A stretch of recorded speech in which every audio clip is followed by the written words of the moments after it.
প্রিয় দর্শক, আসসালামু আলাইকুম। প্লিজ বাংলা নিউজ থেকে স্বাগতম।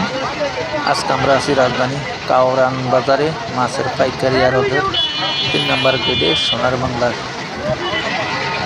আজকেও 1 কেজি ওজনের ইলিশ মাছ বিক্রি করা হলো 2800 টাকা, 2700 টাকা কেজি বিক্রি করা হলো।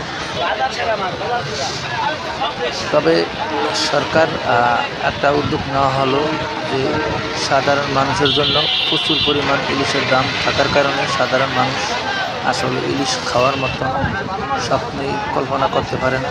তবে এবার সরকার একটা উদ্যোগ নেওয়া হলো ইলিশের সরকারিভাবে দাম নির্ধারিত করে দেওয়ার জন্য। তবে সাধারণ মানুষ খুশি হইলেও যারা ব্যবসায়িক জেলে বাইরে খুশি হতে পারে না।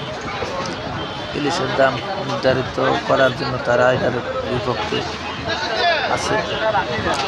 তবে বর্তমানে বাংলাদেশে প্রচুর পরিমাণে ইলিশ উৎপাদিত হয়। চাঁদপুর, বরিশাল, ভোলা, নোয়াখালী, পদ্মা, মেঘনা, এমনকি বঙ্গোপসাগরেও প্রচুর পরিমাণে ইলিশ বর্তমানে সিজনে আমদানি করা হয়। তবে সেই অনুযায়ী ইলিশের দামটা একটু বেশি হয়। তবে এই ইলিশের দাম বেশির কারণে আমাদের দেশের যারা সাধারণ মানুষ আছে তারা আসলে ইলিশ খাইতে পারে না।